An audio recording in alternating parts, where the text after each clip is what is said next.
สบายดีทุกคนมื้อนี้กับพวกเขาก็อาซาคือเก่าเนาะมื้อนี้เฮาก็สิพาทุกคนมาหาหน่อไม้คนทุกคนนี่เป็นปลาหน่อไม้คนแล้วมื้อนี้เฮาก็มีระดับปรมาจารย์ท่านหนึงเนาะที่เก่งกาจในเรื่องการหาหน่อเนาะโอ้เบิ่งไว้กำนี่ได้มาจากการยังเลาะแถวบ้านเลยก่อนเลาะป่าน้องคมเนาะไปทุกคนสิบรีลาเนาะสิไปหาหน่อคมกันเลยตอนนี้ก็เป็นเวลาประมาณ3 โมงแรงเนาะหลังจากที่เขาไปเรียกมาก็สิมาหาลองหาดูว่าเขาสิได้บ่เบิ่งกล้องไปนั่งกันเลยนายกูพออยู่อันนี้ที่ให้อันทางอาจารย์นำพา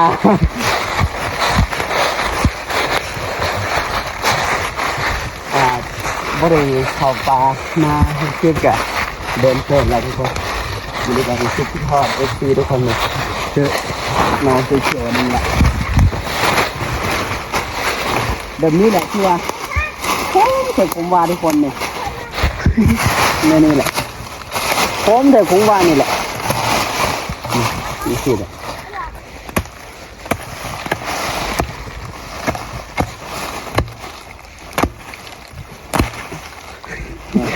โอ้กันนี่แหละกันแกมมาเลยนี่แหละที่คมดีสุดอันนี้ก็ถือว่าเป็นช่วงฤดูการหาหน่อไม้ขมเนาะคือว่าหลังจากที่เลเทียนก็มาดิน้อยจุนี้ประมาณป1 ป 2หาประมาณป 5นี่ก็จิบอยู่เฮือนเนาะที่เลาะปลาน้องคมเสาร์อาทิตย์น้ำ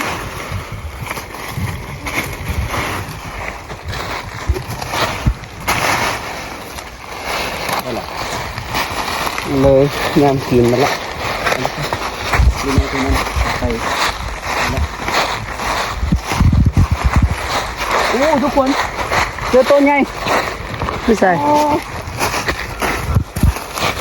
อ้มานแล้วมาใช่เลยนี่ทุกคนมาแล้วหลังจากยำน้อยเนาะตอนที่เข้าได้หน่อมาแล้วฮอจิแบบประมาณซึ่งว่าที่ทานมาสาธุขอให้มีน้อแฝดเนาะคันสมมติมีน้อแฝดโต๊ะข้างๆมันจะมีแบบนอนิดนึงอันนึงนะเอาสิอธิษฐานแนวนั้น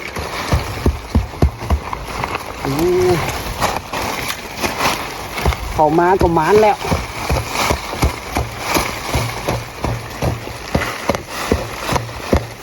ออกมาตั้ง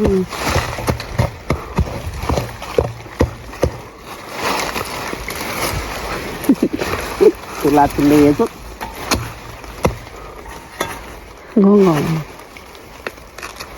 นี่ยางนี่ทุกคนเพื่อเป็นใจเนาะไปก็ชนะอยู่นี่จะเป็นของห้อยกันหาหนอของตัวน้อยนี่เนาะนี่แค่นี้มดเลยนี่ทุกคนกระทั่งว่าใหญ่ประมาณนึงไปทุกคนภารกิจเรายังไม่จบเนาะเราจะไปตามล่าหาหนอซ้ำแคนนี่ซ้ำแคนอาต้านี่ฉันเป็นคนสร้างสังเกตนี่หาหนอนี่ที่ได้หลายคนมือเลยทุกคนที่เราไว้ฟังว่ามือว่านก่อนมาโลหาหนออยู่นี่มัดมือเข้ากับบ่ได้กินว่ะยอมใจชุดทุกคนเดี๋ยวนี้เขาก็เริ่มเข้ามาในปลาคมนอปลาคมเต็มโตแล้วนะ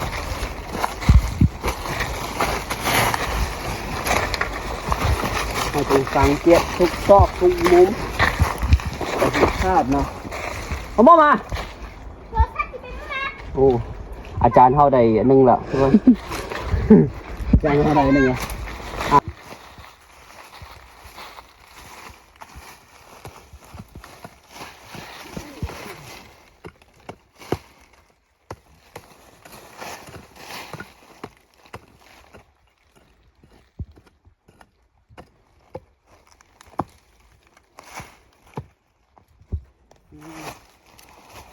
ไปละไปกันต่อไปด้วยกันไปหากันต่อฝั่งนี้น่าจะมืดแล้วนะเดี๋ยวเราลองไปหาอีกฝั่งนึงนู่นตามมาเลย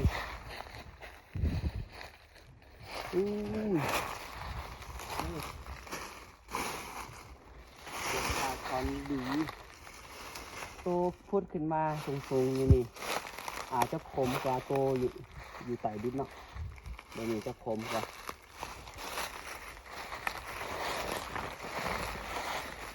ทุกคนเราสิมาเลาะกันเลยเนาะปกติเข้ามาแกมานำหมูนำคูนำพีนำน้องกะสิเนี่ยขากันเดี๋ยวนี้เนาะสิเลาะพัวปลาเนาะคมนี่เลยก็บ่ค่อยเห็นเพราะว่าฝนบ่ค่อยตกเนาะก่อนฝนตกนี่สิพุดขึ้นมาหลายเลยทุกคนปลาก็ถือว่าตึบ ประมาณนึงนะ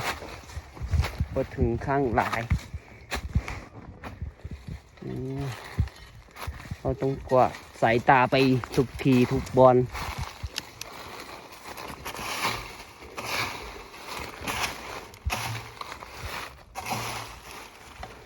ได้อยู่ปะเนาะวันนี้เนาะมาหนูบ่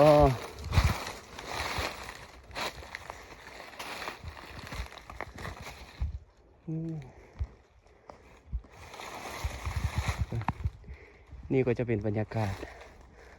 ปลาหนองขมเนาะตามที่ว่านี่แหละนี่ก็เป็นห้องห้อยการหากินของอุดน้อยเนาะ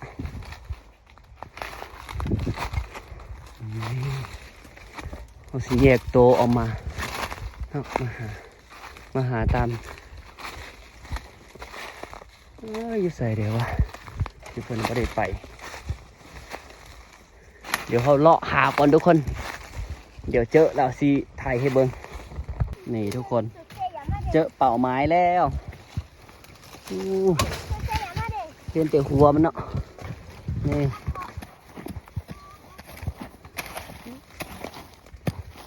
อ่อนโซนบรรยากาศบ้านเฮา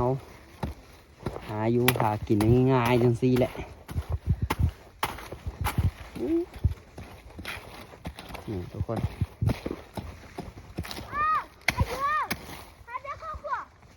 วันนี้น้องสาวเจออันหนึ่งละนี่นี่นี่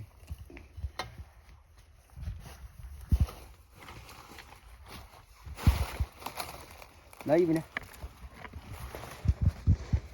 xịt con tôm nè đâu đâu mình má đỡ mình đi đỡ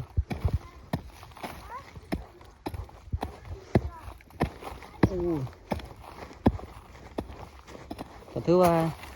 ปลาน้องคมนี่ก็มีจุเด็กน้อยมาหาสมือเนาะแต่ก็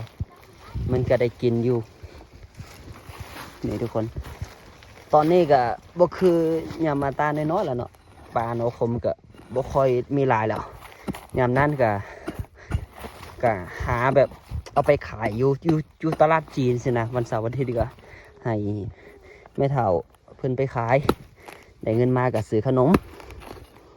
นี่ทุกคนตาโคตรเผ็ดนั่นเลย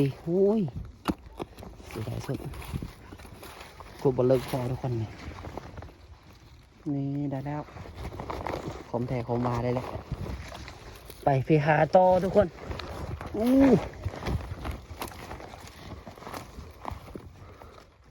มาปลาเนาะคมนี่เห็นใบเสะเป็นสามเหลี่ยม3 ใบก็คิดว่าเป็นเนาะคมหมดแหละทุกคนไปตามล่าหากันต่อมันก็ม้วนได้ทุกคนอย่างนี้น้อยมาหาหนองคมสิม้วนไปทุกคนเดี๋ยวตาขอไปหาก่อนนี่ทุกคนอาจารย์เขาเห็นแล้ว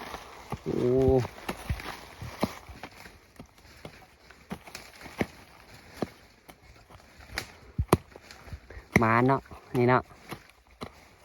โอ้ตัวยุงหลายครับนี่พอเพื่อล่ะโซกล่องเลยโลดิล่ะโอ้เจออีกหนอแฟดปลาตาดีเถอะวะนี่โตน้อยหากินหมานเถอะวะนี่น้อยสิ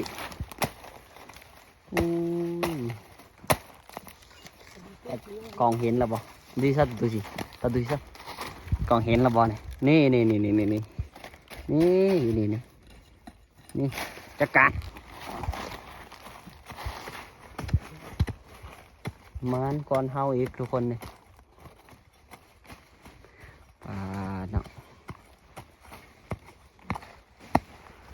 ทั้งคนก็หาไปเลย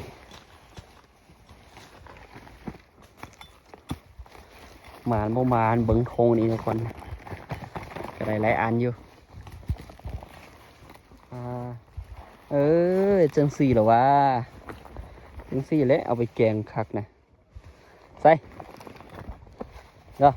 โอ้ยแท้น่ะนี่ทุกคนเมื่อกี้เขาหาอยู่ฟานพ่นเนาะนี่เขาก็มาหาอยู่นี่ส่วนนี้เขาจะก็เริ่มเปิดหน้ายางแล้วนั่นนี่เริ่มเก็บยางแล้วยังประธานเริ่มเก็บมาเปิดไว้มาลองหากันว่าเขาสิได้บ่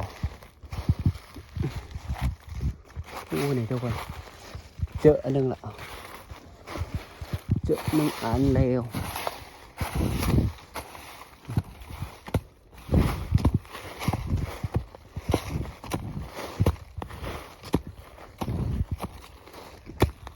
นี่ได้แล้วทุกคน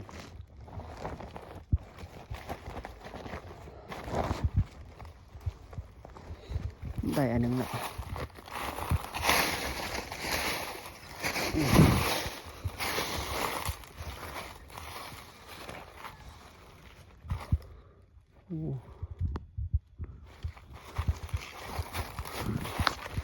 บอลนี่บอกค่อยเติบลายทุกคน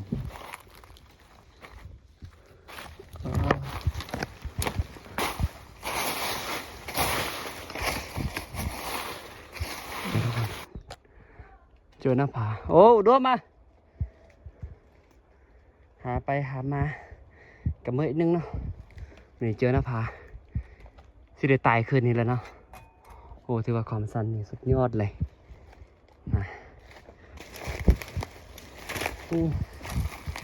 ก็น่าจะได้เวลากลับเลยแหละทุกคนสิหากลับเมืองจังซี่เนาะ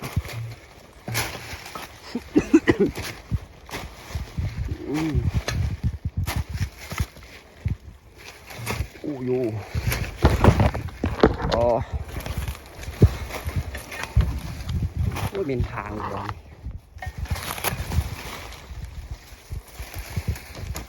โอ้โห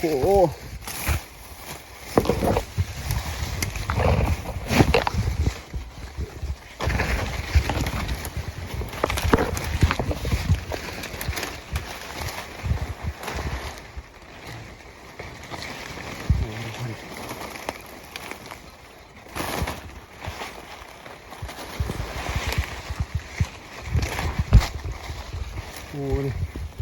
พอออกมาสีเลยนะจับทุกคนนี่ทุกคนผลงานของเราในต้นแรงอยู่นะเข้าหาแต่ประมาณ4-5 โมงนะก็เลยประมาณนี้พอได้เผาได้แกงอยู่ทุกคนนี่เอาอันนี้ถือว่าเป็นของอันนี้ก็เป็นของอาจารย์เขาเนาะก็ถือว่าได้หลายเติบเอาอันนี้ได้น้อยดอกเพิ่นเล็งแต่ตัวใหญ่เลยทุกคนนี่เบิ่งไว้อ่องซอนเด้หากินในบ้านจริงๆเนาะสำหรับคลิปนี้ก็ขอบใจเนาะสำหรับทุกคนที่รับชมคลิปจนจบก็บอกผิดพลาดไปกันใดสำเนียงบ่ทึกบ่ต้องก็ขอโทษขออภัยนะทุกคนเนาะก็สำหรับคลิปนี้ก็ขออำลาไปก่อนบ๊ายบายสบายดี บ๊ายบายทุกคน